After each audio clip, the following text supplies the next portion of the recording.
E aí, pessoal do Entretanto, estamos aqui como sempre para falar das coisas do Brasil e do mundo à luz do direito, para falar de ciência política à luz do direito. Dê o seu like, clique na sinetinha, inscreva-se no canal. A gente precisa de vocês. Hoje vamos falar de mais uma estrelinha lá no céu. Ziraldo Alves Pinto, o gênio mineiro e brasileiro que foi lá para cima fazer companhia para o Pai Celestial. Vamos falar da encrenca do Twitter com o ministro Alexandre de Moraes. E vamos falar do julgamento pela Justiça Eleitoral do senador Sérgio Moro por abuso de poder econômico durante a sua campanha eleitoral vitoriosa para o Senado da República pelo estado do Paraná. Tudo isso e muito mais, no entretanto, eu já estou esperando vocês.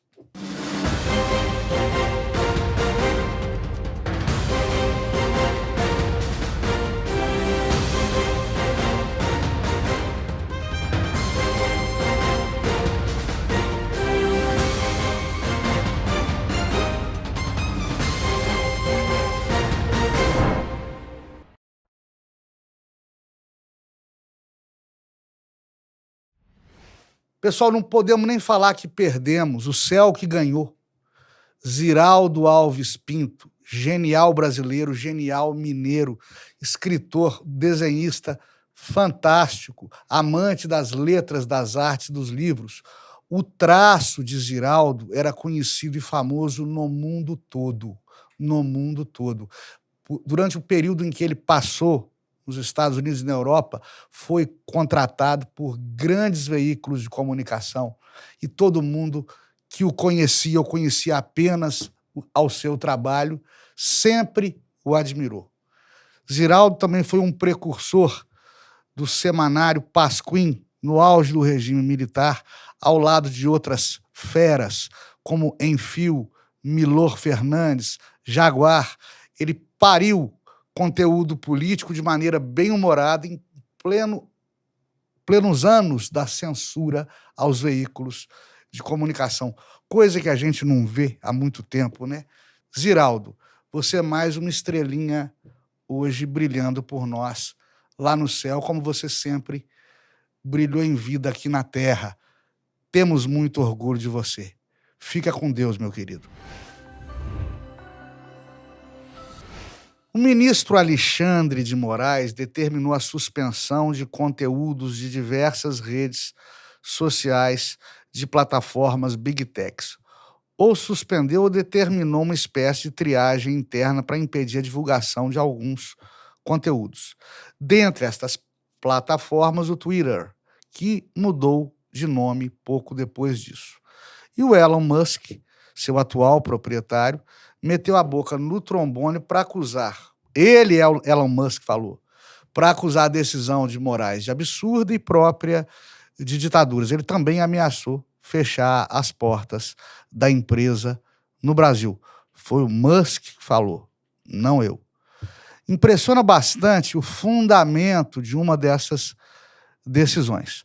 O Twitter deveria controlar algoritmos que se referissem às críticas quanto às urnas eletrônicas, como se crítica fosse fato e opinião pessoal fosse mentira. O problema, eu já disse aqui, ele é conceitual. Opinião e crítica são subjetivas e não representam fatos. Fatos, dizia o saudoso jurista Pontes de Miranda, fatos são pedaços da história. Imaginemos o Sol. Eu falar que o Sol aquece a Terra é um fato. Eu dizer que a luz do Sol, o brilho do Sol é lindo, é opinião. Estão querendo censurar a beleza do brilho solar. O que Musk e jornalistas e políticos norte-americanos têm começado a entender é que, por aqui no Brasil pode estar havendo uma censura de ideias, censura prévia de ideias, que compromete o funcionamento da democracia e faz o Brasil se assemelhar a uma semidemocracia, como é, por exemplo, a Turquia. Na Turquia não se pode falar do massacre armeno. A Turquia, né, teria destruído a Armênia no início do século XX. Isso não pode ser mencionado na Turquia, é crime. Na Rússia de hoje, jornalistas e políticos, oposição ou situação, não podem usar o termo guerra da Ucrânia. Eles têm que falar de intervenção militar excepcional na Ucrânia. Se não usarem esse eufemismo, o Putin manda todos para os gulags da Sibéria, onde, né, de vez em quando alguém morre. Estas são as características de Turquia e de Rússia, e que muita gente não quer ver que ocorra no Brasil também.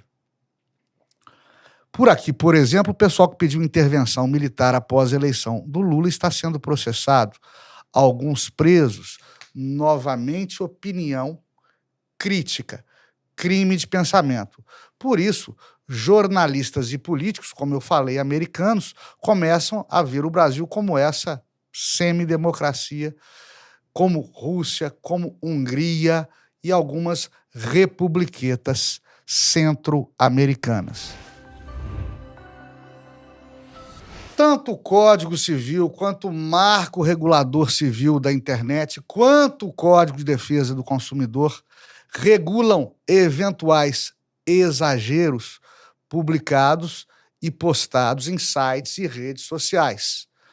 Não precisa, pessoal, de nenhum estardalhaço institucional para resolver isso, muito menos envolvendo a Corte Suprema de Justiça no Brasil.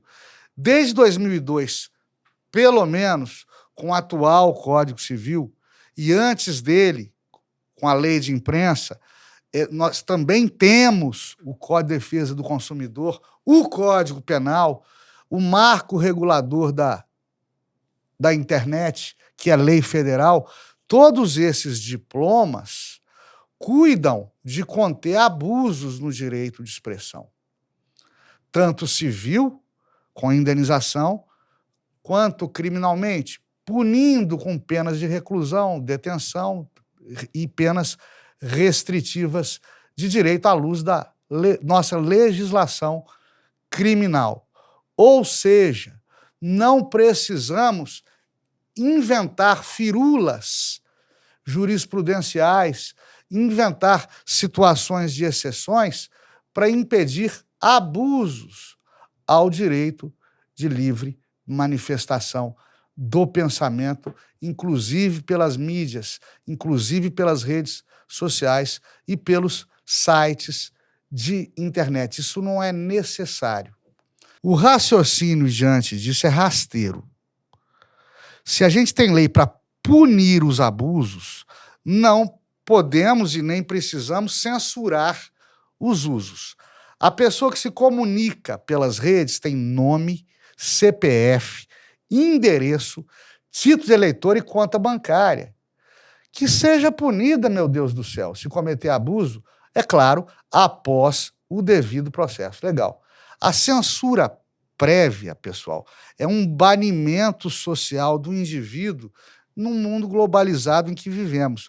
E, geralmente, com essa censura prévia, vem bloqueio de conta bancária, interceptação telefônica, divulgações de trechos de inquéritos e processos que acabam com a reputação do ofensor, que, porventura, suspeite-se integrar algum gabinete do ódio ou alguma milícia digital.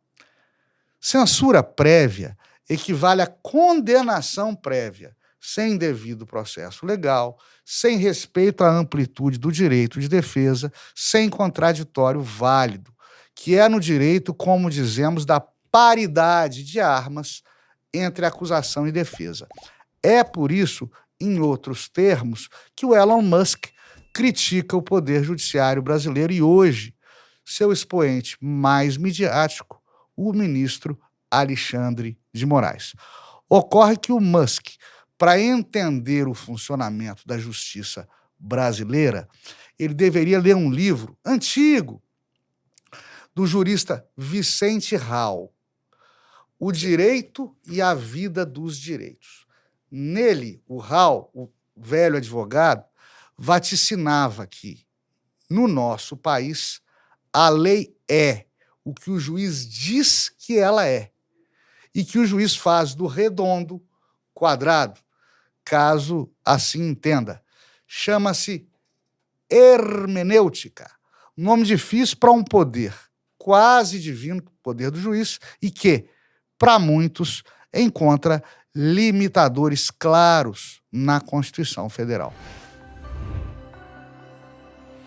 Há uma diferença brutal entre aquilo que o juiz pode fazer e aquilo que ele deve fazer. O Alexandre de Moraes pode, tecnicamente, determinar fechamento de porta de empresa, bloqueio de contas, aplicativos de mensagens, pode tirar do ar satélites. Isso dentro de um processo válido, seguindo o contraditório e dando vez e voz à defesa do investigado. Portanto, materialmente, formalmente, também, o ministro Alexandre de Moraes pode não estar errado em determinar um critério, um parâmetro de censura sobre aquilo que deva ou não deva ser veiculado através de big techs em plataformas de redes sociais e aplicativos de mensagens. Ele pode fazer isso. As premissas é que podem ser criticáveis ou não, estão sendo severamente criticadas. O Elon Musk sabe disso, o pessoal dele certamente também sabe.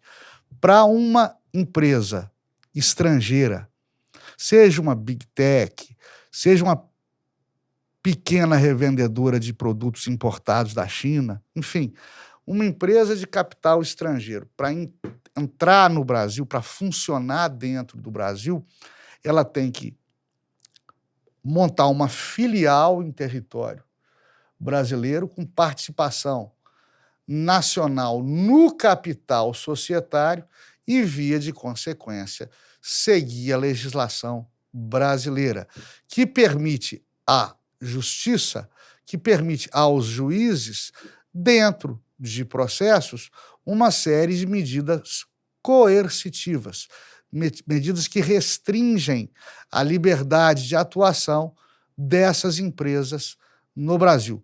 Para funcionar aqui dentro, para lucrar aqui dentro, para ganhar dinheiro aqui dentro, o Twitter, como o Facebook, como o YouTube, enfim, como o WhatsApp, tem que montar filial aqui dentro e seguir regras da legislação brasileira. Portanto, formalmente, o rótulo da decisão do ministro Alexandre de Moraes está conforme as leis brasileiras.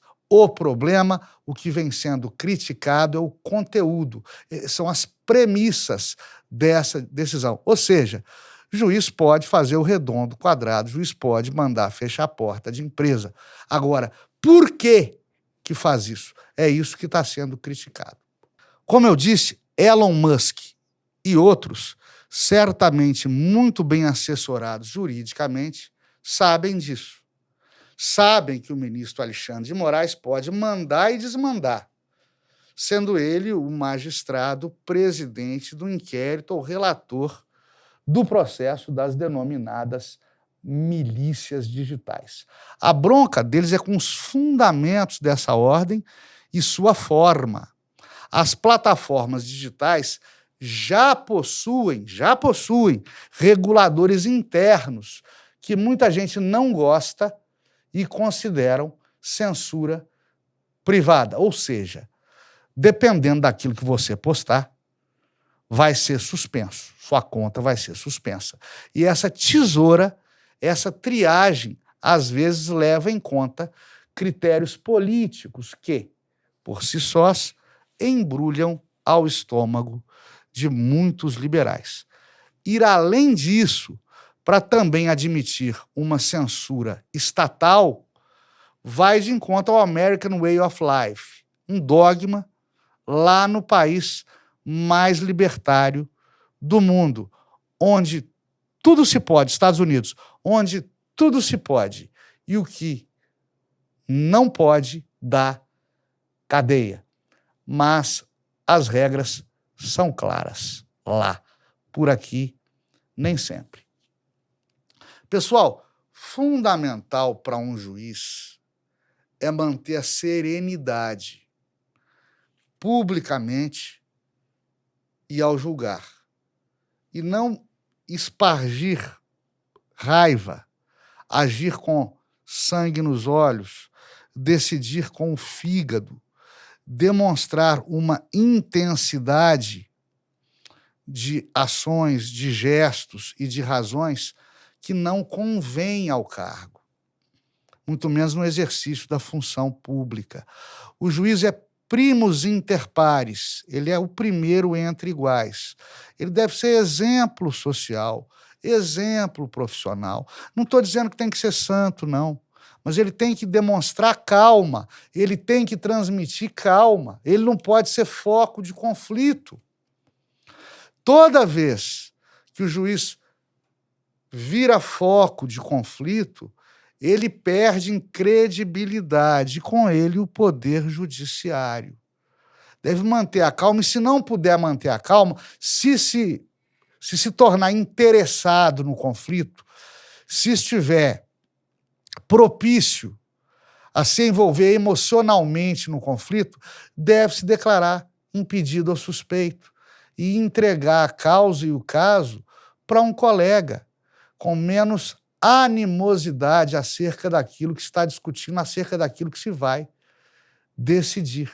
É assim que, com essa serenidade, que você constrói a paz republicana, tão inerente, tão necessária para um Estado democrático de direito, e não virando manchete por causa de conflitos causados pelo próprio julgador.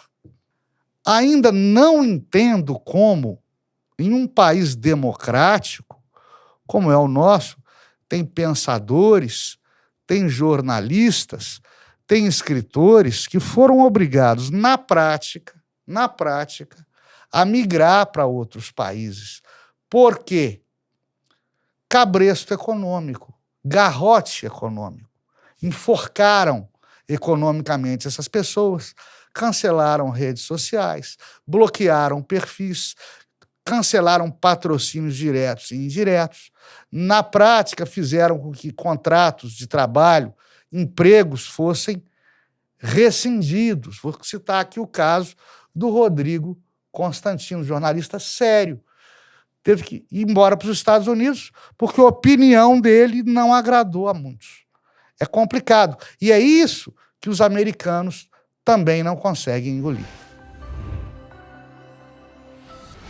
O poder judiciário que existe pode regular a outros poderes, fechar e abrir empresas, prender e soltar, não pode ser superior à ordem constitucional.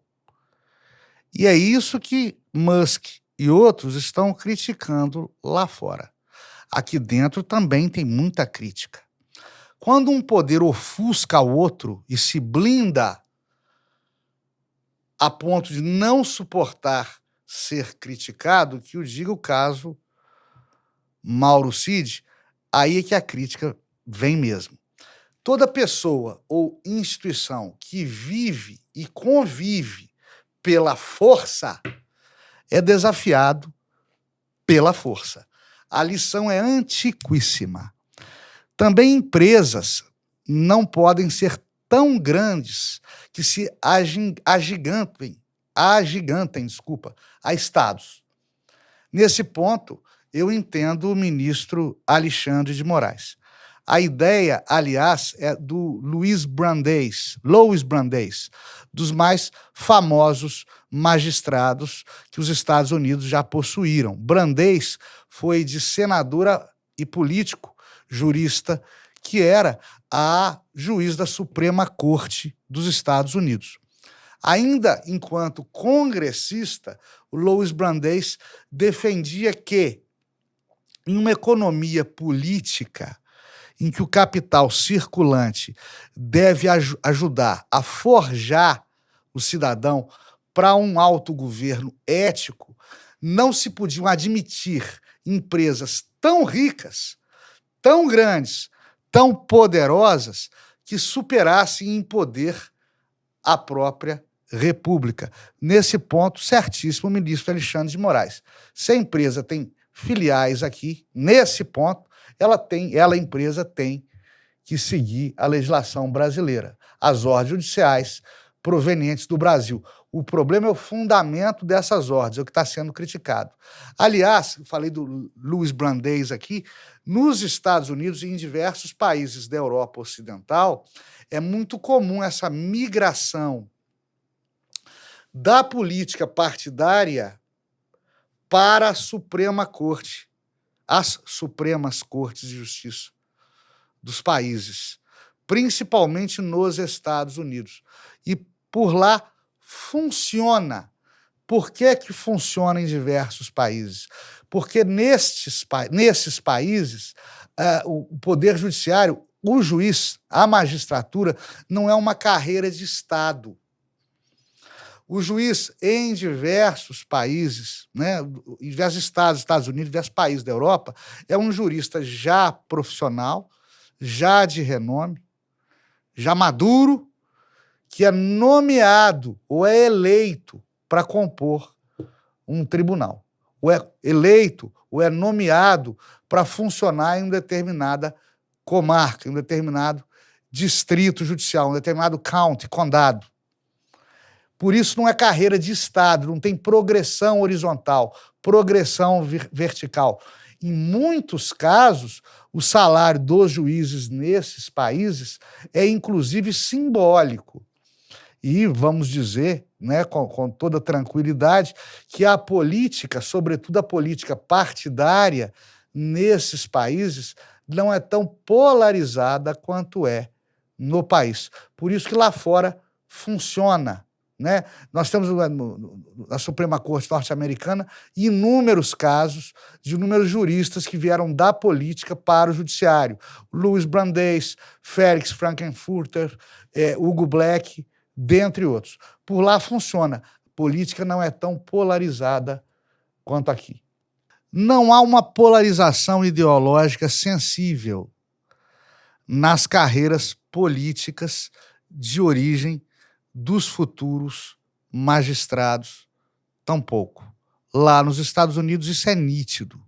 Como dizia o escritor Gore Vidal, por lá na América, lá nos Estados Unidos, há dois grandes partidos, um de direita e outro de extrema direita.